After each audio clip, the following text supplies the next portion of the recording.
Thanks, everyone, for joining us. The Project Censored radio show on Pacifica Radio. I'm your co-host, Eleanor Goldfield. We're very glad right now to be joined by Ballou, who's a former federal prosecutor and served as special counsel for private equity in the Department of Justice's Antitrust Division. He is the author of Plunder, Private Equity's Plan to Pillage America, and the forthcoming When Companies Run the Courts, Forced Arbitration in America's Secret Justice System. Brendan, thanks so much for joining us. Thank you.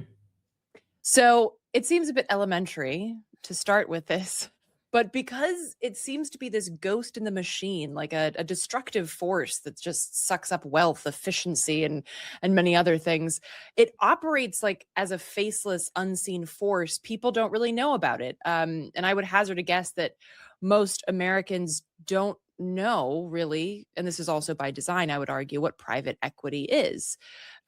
So starting very elementary, I apologize, but could you just, before we dig into the havoc that it wreaks, could you tell us like what even is private equity? No, I'm so glad that you start with that question because I think a lot of discussions are happening about private equity without really describing what the industry is. And so I think it's really helpful to set a baseline here. So private equity, it's a very simple business model at core. The idea is that private equity firms use a little bit of their own money, some investor money, and then a whole lot of borrowed money to buy up businesses, retailers, doctors' practices, veterinary clinics, whatever it happens to be. They then try to make financial and operational changes to these businesses with the goal of selling them for a profit a few years later.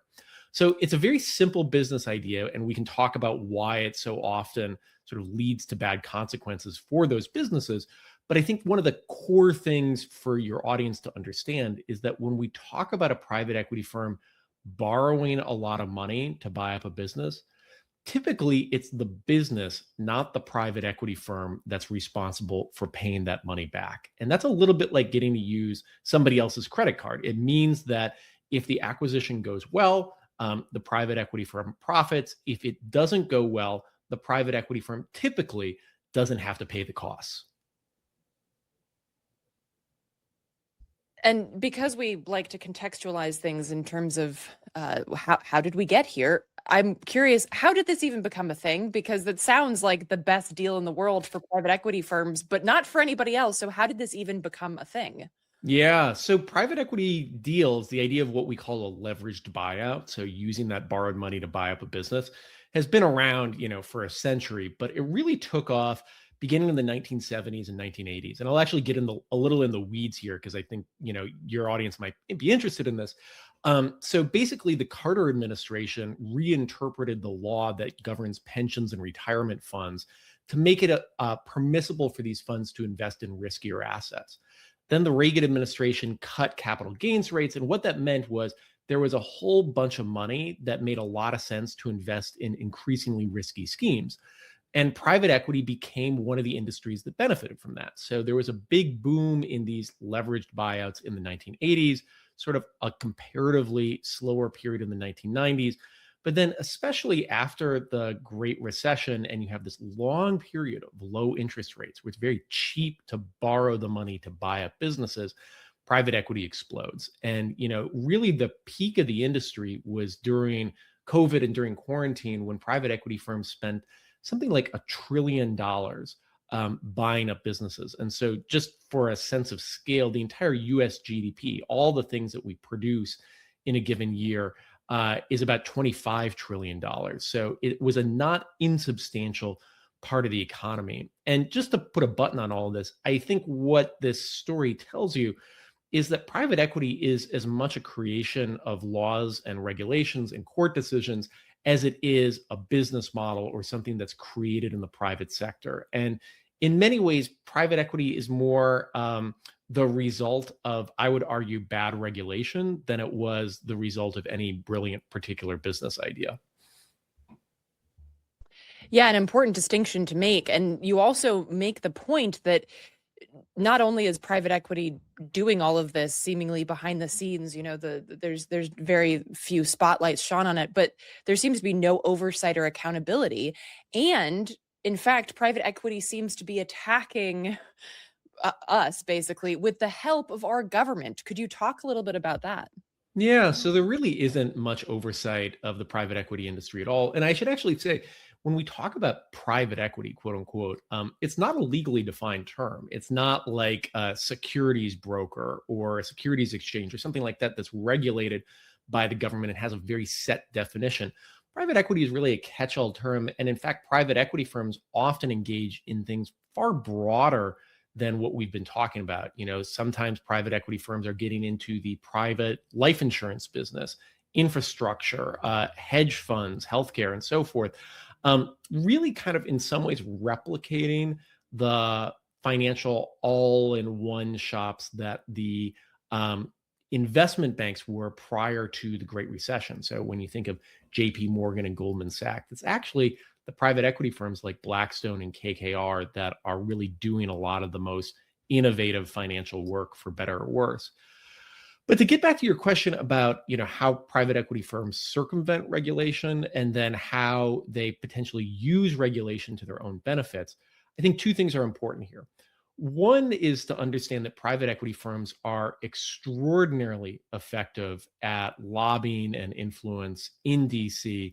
Private equity firms have hired a former vice president, former speakers of the House, former, treasury secretaries and secretaries of state, really, former generals and CIA directors, really just extraordinarily powerful, influential people in DC are working on behalf of the private equity industry. At the same time, I think the industry has been very good at investing in businesses that benefit from government payouts and investments.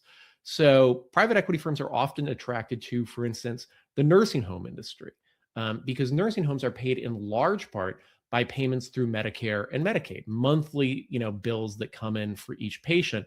That's an industry that private equity firms are really attracted to.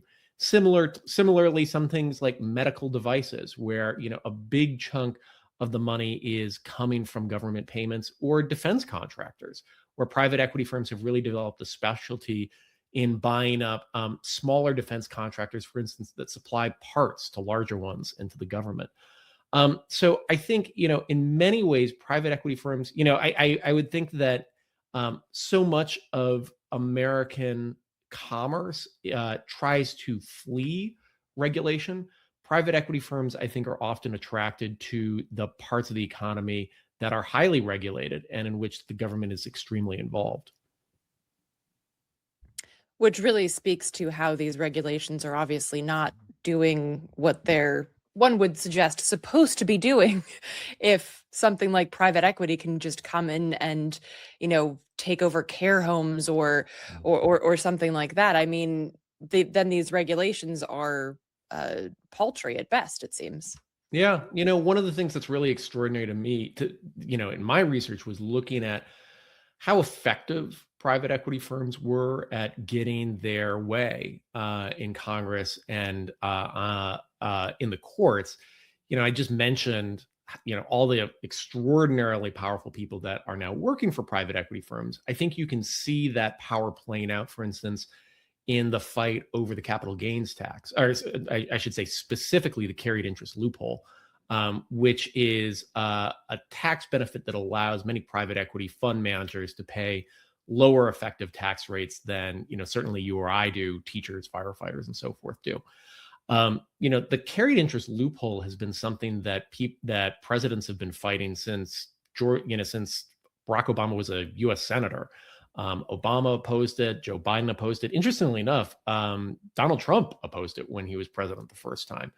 And yet, all three presidents were unable to kill the carried interest loophole because the private equity industry lobby was so powerful on Capitol Hill. And I think when you have an industry that's able to sort of thwart the agenda of three separate presidents from two separate parties, I think it speaks to the power that the industry has to shape the law to its benefit.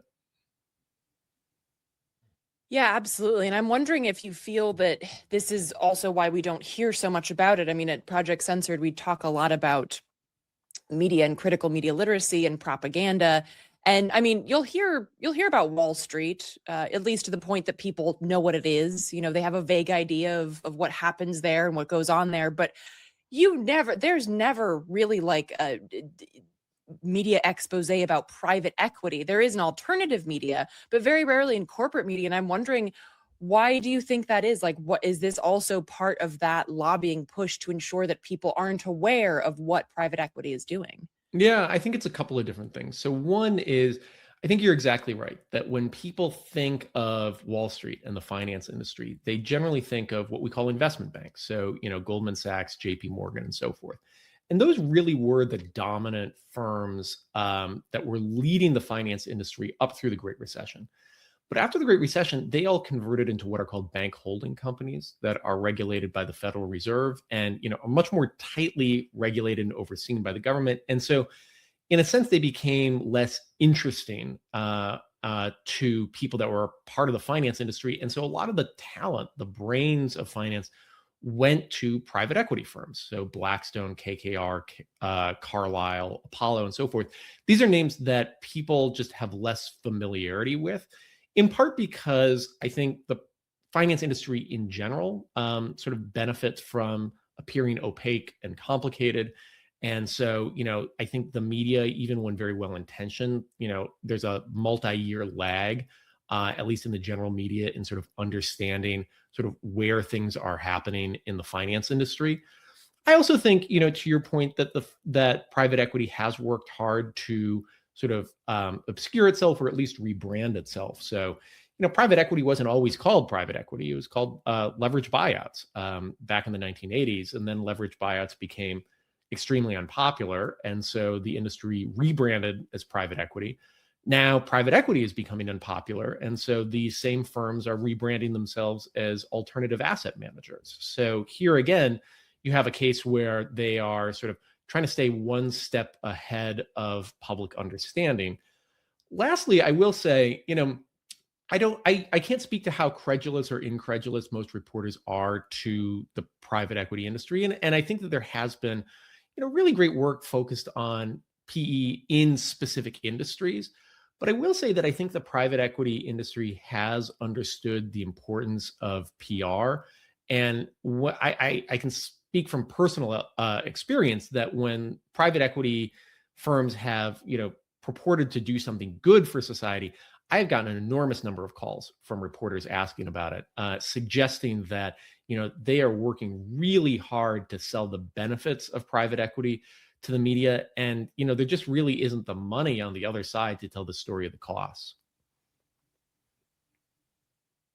Yeah, well, that's one of the reasons that we feel at Project Censored that investing in alternative media is so important. Well, and there's also there's like a glitz and glamour side to this because, and I wasn't aware of this, but celebrities seem to be in on the game too. They've got the likes of Serena Williams are in on the private equity game. Like it seems to be like this. It's almost like a trendy thing to do to get into this in a way that I don't recall hearing about a bunch of celebrities being in on JP Morgan or anything back in the early aughts. Yeah, that's a really good observation. I know Kim Kardashian sort of partnered with a private equity executive to start, her, to affiliate with a firm. I do think that perhaps private equity has benefited from being really obscure to many people. David Rubenstein, who's the head of Carlyle, was very successful in getting various presidents to, spend time at his, Martha's Vineyard or Nantucket home every year, because there wasn't really a lot of reporting on what his firm Carlyle was doing, for instance, to, slash staffing at nursing homes, which resulted in, folks, increased health code violations, at least one person dying and so forth. I think if the connection was made more strongly between the sort of the private equity executives and how those executives actually made their money, I think politicians and celebrities might be a little bit more reluctant to affiliate themselves with the industry. One would hope. But I mean, I gotta ask. I always wonder this. Like, what's the goal here? Just to be kings of a graveyard? I mean, like it would be hilarious if it weren't so disastrous. The idea of infinite growth on a finite planet. I mean, what is the goal of private equity? Because no matter how hard you try, at some point you can't get blood from a stone. Yeah, it's a good question. So, private equity firms at least the way that they publicly discuss things, they're not in the business of destroying companies. They're in the business of helping them expand, grow, and become prosperous. And I will say, I'm not an extremist on this. There is always going to be a role for what we would call private capital in our economy. Private being in contrast to the public stock markets. The idea being that if you're a veterinarian with a small business, or a doctor who has a solo practice or something like that, it would be absurd to try to raise money on the stock market, because it costs millions and millions of dollars to get publicly listed. So there is always a role for private investment to play. The problem is that we have a legal and regulatory system that allows really extractive tactics to go unresolved in our economy. So, we talk about private equity firms being financially and legally insulated from the consequences of their portfolio companies' actions. So, go back to the nursing home example. A private equity firm typically has operational control over the nursing home that it buys. But if somebody dies at that nursing home, the family might be able to sue the nursing home, but it's going to be very hard to sue the private equity firm. At least it's hard to sue the private equity firm successfully. And so, again, the private equity firm is able to capture the financial upside, can walk away when there's a downside. Similarly, private equity firms are able to extract lots of fees from companies, management fees and transaction fees and so forth. That is taking money away from a company that could be spent on investing in itself, investing in its employees, its operations, its R&D, and so forth. But if the company ultimately goes bankrupt, it's going to be very hard to claw those fees back from the private equity firm. And so all that's a long way of saying that I think private equity firms aspire, at least say that they aspire to provide the capital necessary for businesses to succeed. But because of the legal structure that we have around private equity firms, the incentive always in the long run is going to be somewhat extractive. Well, and this brings me to the question of solutions. We like to talk about solutions journalism, and so we like to highlight those solutions. And I'm reminded of the fact that corporations, for instance, used to operate on a charter, and if they didn't do what they were supposed to do vis-a-vis the charter, they could basically be destroyed. Now that seems absurd today to think corporations operating on a charter for public good, but this idea that that is something that is in our history and could be brought back, it makes me wonder. I mean, private equity is a newer thing than a corporation, but what do you feel could be done here? Either circling back to something that existed at one point. I know that you were an expert in the antitrust division, so that's something that used to be a thing. So what are some things that could be done, and also even done through means that are easier than trying to get Congress to do anything, because it doesn't seem capable of doing that? Yeah. There are things that Congress could theoretically do in terms of legislation. In a world where the industry is as powerful as it is, I don't think we can be looking to Congress for action. And obviously, when you have Donald Trump, who's president, and who, many of his closest informal advisors are private equity executives, change at a federal level right now is not going to happen. That said, I have long thought that the way that we have effective change here is really going to be at the state and local level. So to sort of circle back to the basic problems with private equity, it can really boil down to the idea that private equity firms can capture the upside of when things go well with the companies they buy, but walk away when things go poorly. And it incentivizes really short-term extractive thinking that often destroys companies. Well, if you pass a law in a state that just says, look, private equity firm can buy a business in our jurisdiction. If they want to buy a veterinary clinic or a chain of OBGYNs or whatever it happens to be, they're legally allowed to do it.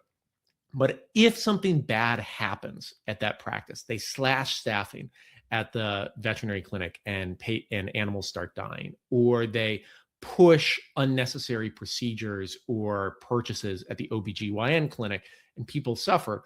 Well, then we're going to make sure that not just the businesses, but the private equity firm is legally responsible. And if you do that, if you make private equity firms responsible for the consequences of their actions, then I think private equity is going to behave vastly more responsibly. And it's just going to become a more responsible, acceptable part of our economy and our finance industry.